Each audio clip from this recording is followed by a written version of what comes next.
হরে কৃষ্ণ কৃষ্ণ কৃষ্ণ হরে হরে হরে রাম রাম রাম হরে হরে। নমস্কার বন্ধুরা, আমি কাল দ্বিতীয় অধ্যায়ে 13 নম্বর শ্লোক অব্দে অধ্যয়ন করেছিলাম। আর শুরু করছি 14 নম্বর শ্লোক থেকে। 14 নম্বর শ্লোকে বলছে, হে অর্জুন, ইন্দ্রিয়গণের সহিত বিষয়ের সংযোগ সুখ দুঃখ শীত গ্রীষ্মাদি রোদ জন্মে। অতএব এই সকল অনিত্য বিষয় তুচ্ছ জ্ঞানে সহ্য করাই ঠিক। হে পুরুষ শ্রেষ্ঠ, যে ব্যক্তি জ্ঞানী তিনি এই সুখ ও দুঃখকে সমান মনে করেন। যাহাকে এই সকল ইন্দ্রিয় পীড়া দিতে পারে না, তিনি মোক্ষ লাভ করিতে পারেন। অনিত্য বস্তুর অস্তিত্ব নাই, নিত্য বস্তুরও বিনাশ নাই। তত্ত্বদর্শীগণ ইহার প্রকৃত রূপ জানিতে পারিয়াছেন।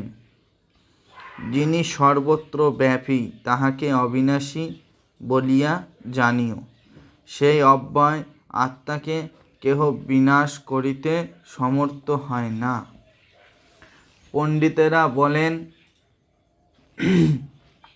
এই দেহধারী আত্মা নিত্য বস্তু ভোগ আহতি পরিমাণ শূন্য, কিন্তু এই আত্মার আধার দেহগুলির বিনাশ হইবে। অতএব হে অর্জুন, তুমি যুদ্ধ করো।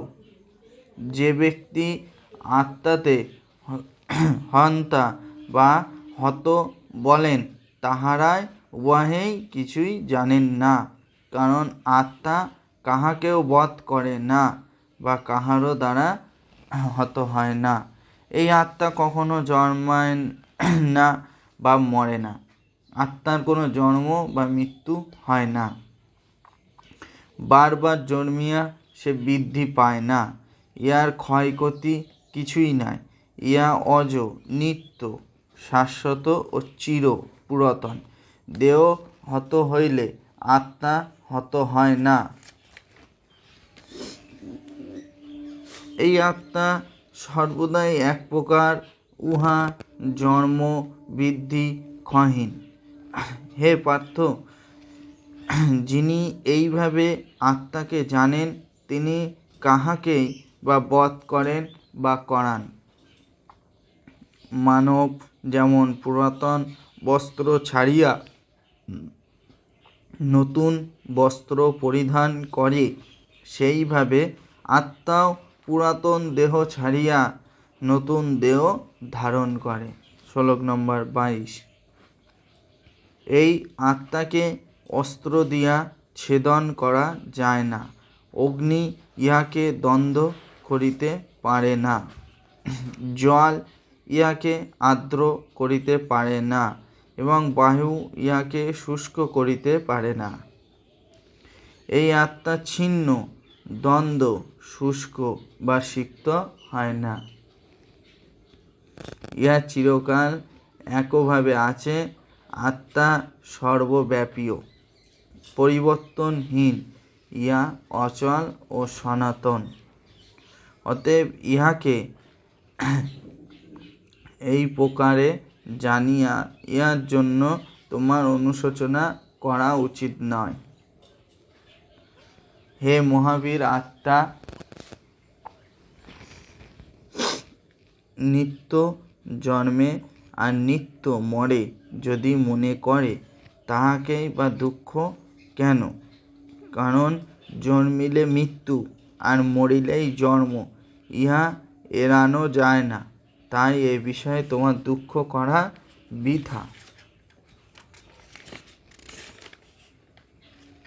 হে পার্থ, জীবগণ জন্মের আগে কি ছিল বা মরণের পরে কি হইবে তাহা জানে না, বর্তমান জানা যায়। সুতরাং এ সকল বিষয়ে বৃথা খেদ করিবার কি আছে?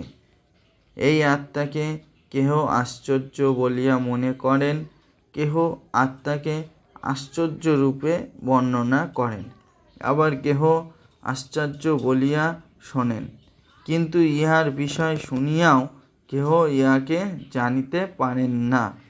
হে অর্জুন, ইহা ঠিক যে সকলের দেহে এই যে আত্মা যে সর্বদাই আবদ্ধ, তাই কাহারও জন্য তোমার শোক করা চলে না।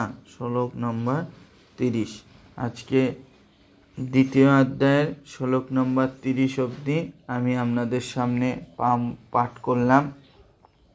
জয় নিতাই, রাধে রাধে, হরে কৃষ্ণ কৃষ্ণ কৃষ্ণ হরে হরে, হরে রাম রাম রাম, হরে হরে।